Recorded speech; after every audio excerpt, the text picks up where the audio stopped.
He wore boots caked in mud and a smile lined with years of honest work. When 73-year-old Frank Sullivan asked to join the SEAL training run, the recruits couldn't help but smirk. Just an old farmer who'd wandered onto the base, probably looking for directions. But when the whistle blew and the pack took off, something impossible happened. The old man shot forward like lightning, his weathered legs pumping with a rhythm that defied every assumption they'd made. One by one, he passed the youngest, strongest recruits in the Navy. By the time they reached the finish line, Frank was standing there calmly, barely breathing hard, while elite athletes half his age collapsed in exhaustion. Because sometimes the greatest warriors don't retire. They just go back to the farm. The commanding officer, stunned, pulled Frank aside. "Where the hell did you learn to run like that?" he asked. Frank just tipped his hat and said, "Son, I've been outrunning storms, wild hogs, and droughts since before you were born." What none of them knew yet was that Frank's past held more than just rows of corn and cattle. It held classified missions, buried medals, and a legacy the Navy had long forgotten. Until today. Welcome to Silent Salute, where we discover that heroes never really stop being heroes. Before we continue this remarkable story, tell us in the comments from which city in the world are you watching this video today. And if you believe age is just a number when it comes to true strength, hit that subscribe button to support our channel. We're honored to share these incredible stories with you. The morning fog was just lifting from Coronado Beach when Frank Sullivan's pickup truck pulled into the visitor parking area of Naval Amphibious Base. The truck had seen better decades, its paint faded by California sun, and its bed still carrying traces of the alfalfa hay Frank had delivered to a neighboring ranch the day before. At 73, Frank looked every bit the retired farmer he claimed to be. Weathered hands that spoke of decades working the land, silver hair that had long ago given up any pretense of military regulation, and clothes that prioritized function over fashion. He moved with the careful deliberation of a man who'd learned to conserve energy for tasks that actually mattered. Frank had driven down from his small ranch near Bakersfield for what he'd told his wife was a quick errand. But the truth was more complicated. For months, he'd been reading news reports about the current generation of SEAL candidates, about the physical standards they had to meet, about the legendary difficulty of basic underwater demolition/SEAL training. Something about those reports had been bothering him.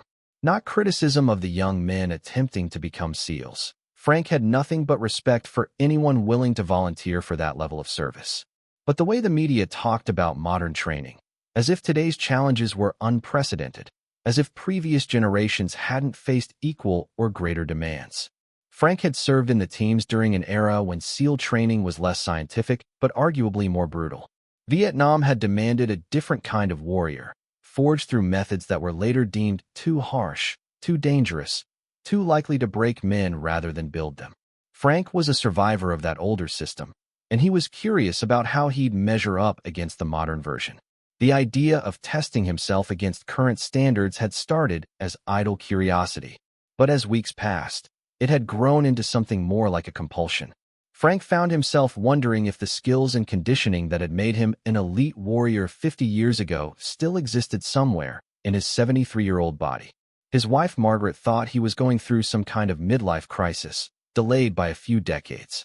Their adult children assumed he was just being stubborn, unwilling to accept that his body had aged beyond the capabilities of his younger years. Frank himself wasn't entirely sure what he was trying to prove. But here he was, walking toward the main gate of the base where he'd trained half a century ago, carrying a letter of introduction from his old commanding officer, and hoping to convince someone to let him observe modern SEAL training. The morning briefing for Class 342 was already underway when Frank reached the visitor center. Through the windows, he could see rows of young men in military formation, receiving instruction from combat-tested instructors who looked younger than Frank's grandsons. The candidates were impressive physical specimens, clearly selected from the peak of naval personnel for strength, endurance, and mental toughness. Chief Petty Officer Mike Harrison was conducting the morning brief, outlining the day's training schedule with the casual authority of someone who'd been through multiple combat deployments and knew exactly what these candidates needed to learn. Today's agenda included a 5-mile beach run, surf conditioning, and advanced patrol tactics. Frank identified himself to the visitor center staff and explained his request. He wanted to observe training, to see how modern methods compared to his own experience decades ago. The letter from his former commanding officer, now a retired admiral, opened doors that might otherwise have remained closed. But what Frank really wanted was more difficult to arrange. He wanted to participate, not just observe. He wanted to test himself against the same standards applied to men 50 years younger than him. The request was unusual enough to work its way up the chain of command quickly. By noon, Frank found himself sitting in Chief Harrison's office, explaining his background and his intentions to a man who'd been born years after Frank had completed his own SEAL training. "Mr. Sullivan," Harrison said, reviewing the documentation Frank had provided, "your service record is impressive. 3 tours in Vietnam, multiple decorations, 22 years active duty. But that was a long time ago." Frank nodded agreement. "It was. That's why I'm here. I want to see if anything from that time is still available." Harrison studied the man across from his desk. Frank didn't look like the stereotypical image of a former SEAL. No tactical clothing, no military bearing, no attempt to project an image of continuing toughness. Just an old farmer who spoke quietly and seemed genuinely curious about his own capabilities. "Sir, what exactly are you asking for?" "I'd like to join your candidates for one training session. Nothing classified, nothing that would compromise operational security. Just a basic physical training evolution. A run, maybe some surf work." Harrison's first instinct was to politely decline. The liability issues alone were enormous. A 73-year-old civilian participating in SEAL training could result in serious injury, negative publicity, or worse. But there was something about Frank's calm confidence that made Harrison hesitate. "Mr. Sullivan, our candidates are between 21 and 28 years old. They're at peak physical condition, selected from thousands of applicants for their exceptional fitness. What makes you think you can keep up with them?" Frank's smile was genuine and self-deprecating. "Chief, I probably can't. But I'd like to find out. I spent 30 years after I left the Navy wondering what I'd lost, what I'd kept, what was still there underneath the years and the soft living. This might be my last chance to get an answer." Harrison found himself in an unusual position. Protocol suggested he should send Frank away with a polite thank you for his service. But the man's service record was genuinely impressive, and his request, while unconventional, wasn't unreasonable. "Sir, if I were to approve this, it would have to be completely voluntary on your part. You'd need to sign waivers, undergo a medical screening, and understand that our training standards don't adjust for age." "I wouldn't want them to," Frank replied. Harrison made a decision that surprised even him. "All right, Mr. Sullivan. Tomorrow morning, 0530, we have a 5-mile beach run scheduled. If you can pass a basic medical screening this afternoon and sign the appropriate paperwork, you can join us." Frank's smile widened. "Thank you, Chief. I appreciate the opportunity." That evening, Frank called his wife to let her know he'd be staying overnight in Coronado. He didn't mention the run he'd signed up for, knowing Margaret would drive down from Bakersfield to physically prevent him from participating.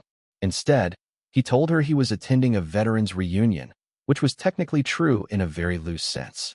He spent the evening walking the beach where he'd trained as a young man, remembering the pain and exhilaration of pushing his body beyond what he'd thought possible. The sand felt the same under his feet. The ocean sounded identical to his memories, but Frank felt the weight of 5 decades between then and now.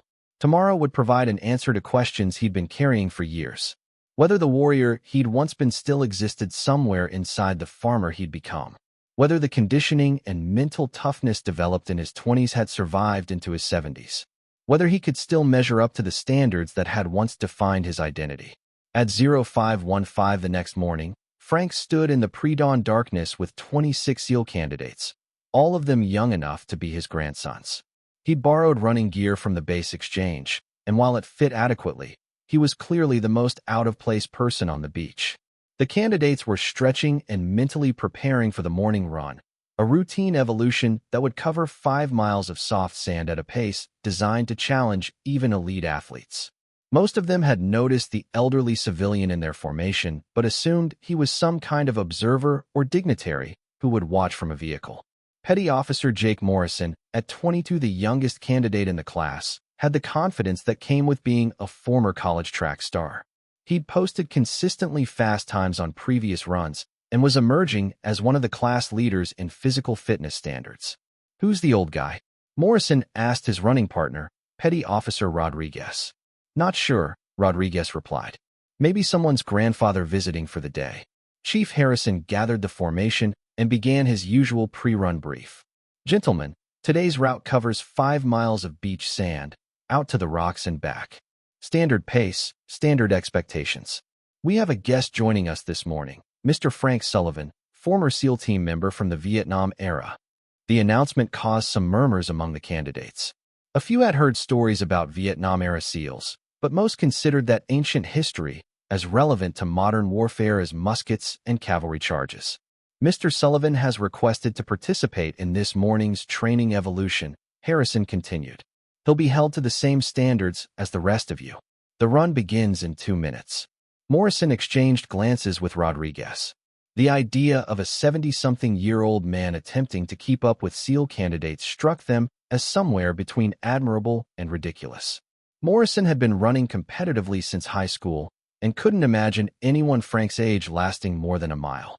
Frank stood quietly at the edge of the formation, doing gentle stretches that looked more like morning calisthenics than athletic preparation. His breathing was relaxed, his expression calm, showing none of the pre-competition intensity that marked the younger men around him. Harrison blew his whistle, and the pack began moving across the sand. The initial pace was moderate, designed to warm up legs and lungs before the serious running began. Frank settled into the middle of the formation, his stride shorter than the candidates around him, but surprisingly smooth.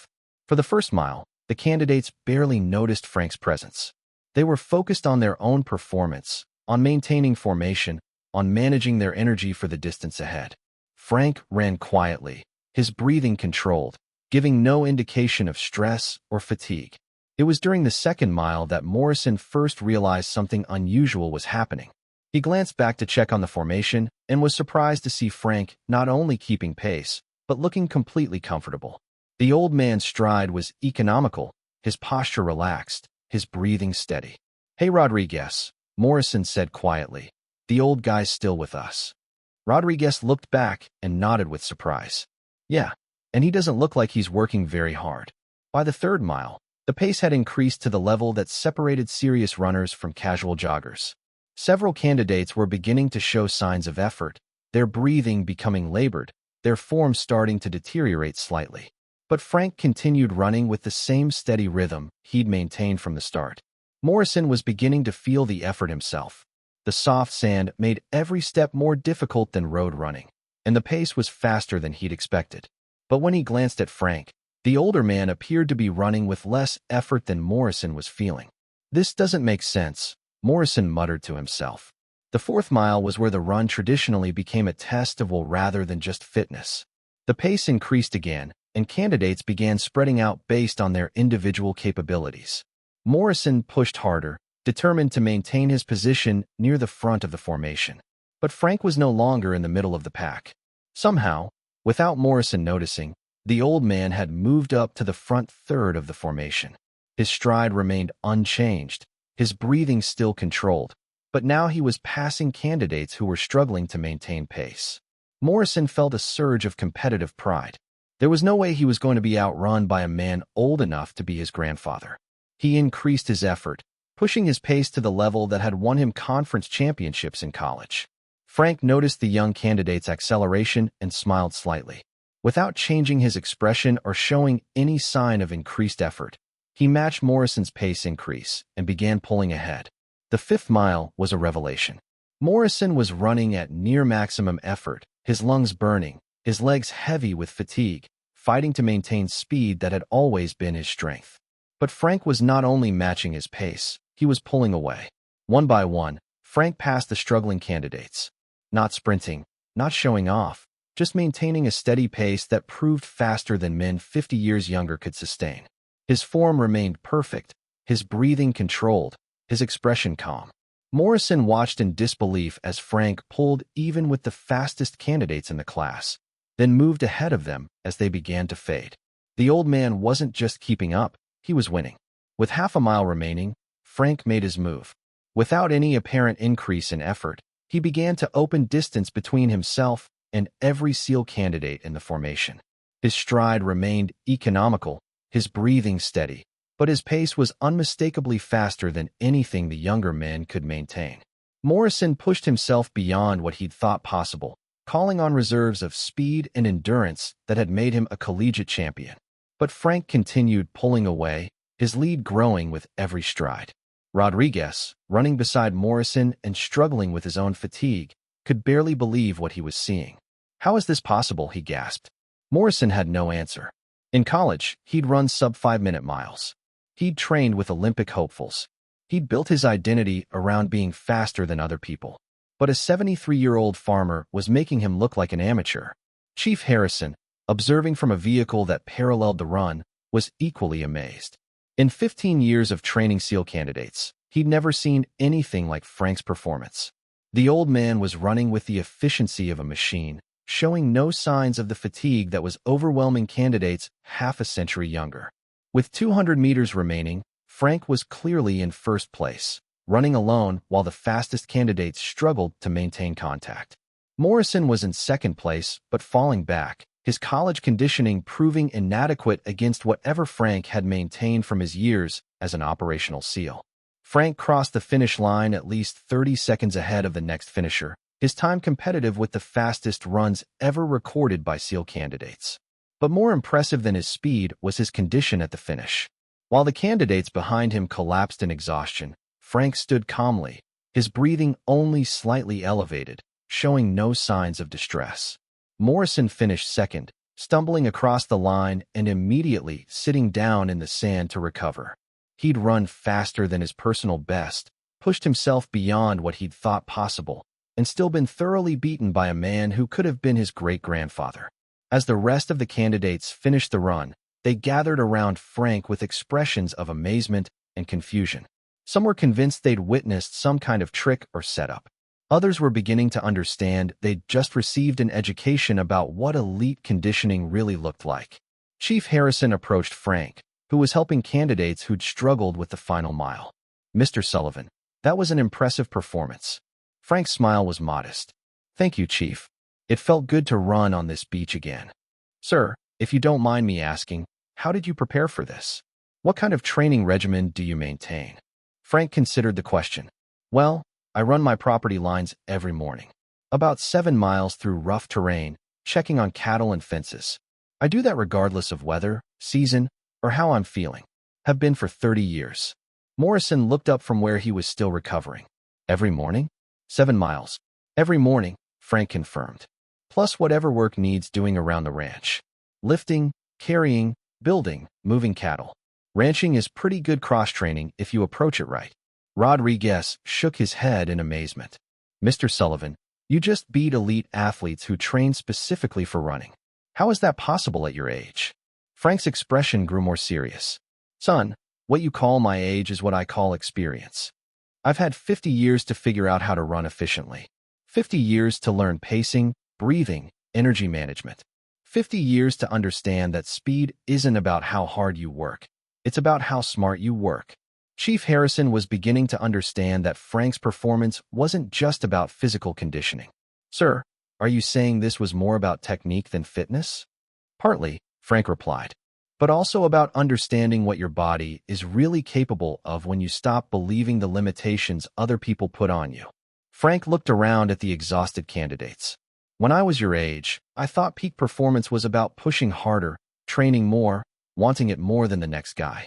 But after years of operational deployments, I learned that real endurance comes from sustainability. From finding a pace you can maintain indefinitely rather than a speed you can hold for short distances." Morrison was listening intently despite his fatigue. "But sir, how do you maintain that conditioning into your 70s? "By never stopping," Frank said simply. "The mistake most people make is thinking retirement means rest. But your body doesn't know the difference between military training and ranch work. It only knows work and no work. I just never stopped working." Harrison was processing the implications of what he'd witnessed. "Mr. Sullivan, would you be willing to share your methods with our candidates? Your approach to conditioning and pacing?" Frank considered the request. "Chief, I'm not an instructor. I'm just an old farmer who used to be a SEAL. But if you think these young men could benefit from hearing about long-term conditioning strategies, I'm happy to share what I've learned." Morrison struggled to his feet, still breathing hard but determined to continue the conversation. "Mr. Sullivan, what you just did, outrunning all of us, that's not normal for someone your age." Frank's laugh was gentle but not condescending. "Son, what's normal is what you accept as possible. I never accepted that age meant weakness, so I never got weak. I never accepted that retirement meant decline, so I never declined." He gestured toward the beach where they'd just run. "This sand doesn't care how old I am. The distance doesn't adjust based on my birth year. The only thing that matters is whether I've prepared myself to meet the challenge." Rodriguez had recovered enough to stand. "But Mr. Sullivan, you must have some kind of genetic advantage, some natural talent that most people don't have." Frank shook his head. "Rodriguez, I was never the fastest guy in my SEAL class. Never the strongest, never the most naturally gifted. What I had was stubbornness. I refused to accept that I couldn't do something, so I kept doing it until I could." Chief Harrison was taking mental notes. "Sir, how do you maintain motivation for that level of consistency over decades?" "By remembering what it cost to earn it in the first place," Frank replied. "I didn't go through SEAL training, so I could be tough for 2 years or 4 years or even 20 years. I went through it to become someone who could handle whatever life threw at me for as long as I was alive." Frank began walking toward the parking area, his movement still fluid and efficient despite having just outrun elite athletes. "Gentlemen, the run this morning wasn't about proving I'm still fast. It was about proving that the strength you build in your 20s doesn't have to disappear in your 70s unless you let it." Morrison called after him. "Mr. Sullivan, will you come back? Will you teach us more about long-term conditioning?" Frank paused and looked back at the group of young men who'd just learned that their assumptions about age and capability might need serious revision. Frank did return to Coronado, not as a regular instructor, but as an occasional guest speaker on the topics of sustainable conditioning and long-term performance. His message was simple but revolutionary. Peak physical capability wasn't just about youth and genetics. It was about consistency, intelligent training, and refusing to accept artificial limitations.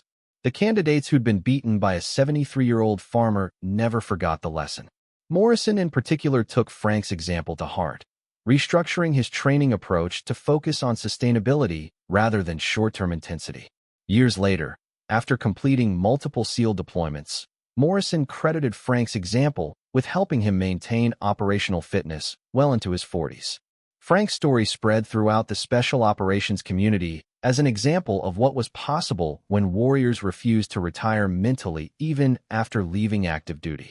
His ranch in Bakersfield became an unofficial pilgrimage site for aging veterans who wanted to understand how to maintain their capabilities into their later years. The most important lesson Frank taught wasn't about running technique or training methods. It was about mindset. He proved that the limitations people accepted about aging were often self-imposed, that the conditioning developed through military service could be maintained indefinitely if approached with intelligence and consistency. Frank's morning run schedule never changed. 7 miles through his ranch property, checking cattle and fences, maintaining the rhythm of work and movement that had sustained him for decades. But now he ran with the knowledge that his example had inspired younger men to reconsider their own potential for longevity in demanding professions. The SEAL candidates who witnessed Frank's performance carried his story with them throughout their careers. In the weight rooms and running trails of military bases around the world, they shared the tale of the old farmer who'd outrun the Navy's best, proving that true strength was measured not by momentary performance, but by lifelong commitment to excellence. Frank's wife, Margaret, eventually learned about his trip to Coronado and his victory over the SEAL candidates. Her reaction was typically practical. "Frank Sullivan, you could have had a heart attack showing off like that." But when Frank explained his real motivation, proving to himself and others that the warrior spirit didn't have to fade with age, Margaret understood. She'd lived with Frank long enough to know that his identity as a protector and guardian hadn't ended when he'd left military service. It had simply found new expression in the daily work of ranch life and the occasional need to remind the world that heroes don't retire. Frank's example influenced military fitness programs and veteran transition services. His approach to maintaining operational capability through civilian work became a model for veterans struggling with the physical and mental challenges of aging after military service. But perhaps Frank's greatest achievement wasn't outrunning men 50 years younger. It was proving that the strength developed through service to something greater than oneself could be maintained throughout a lifetime if that service never truly ended. Ranch work became Frank's continuing mission. Every fence repaired, every sick animal tended, every challenge met with consistent effort was part of the same dedication to duty that had defined his military service. The battlefield had changed from Southeast Asian jungles to California pastures, but the warrior's commitment to excellence remained constant. Frank continued running his property lines every morning until he was well into his 80s, finally slowing only when a hip injury forced him to modify his routine. Even then, he found ways to maintain his conditioning, adapting his methods while maintaining his standards. His legacy lived on in the SEALs he'd inspired, the veterans who'd learned from his example, and the broader military community that understood his story as proof that true warriors never really retire. They just find new ways to serve, new challenges to meet, new examples to set for those who come after them. The beach at Coronado still hosts SEAL training runs every morning, with new candidates pushing themselves against the same sand and distance that tested Frank and thousands of others.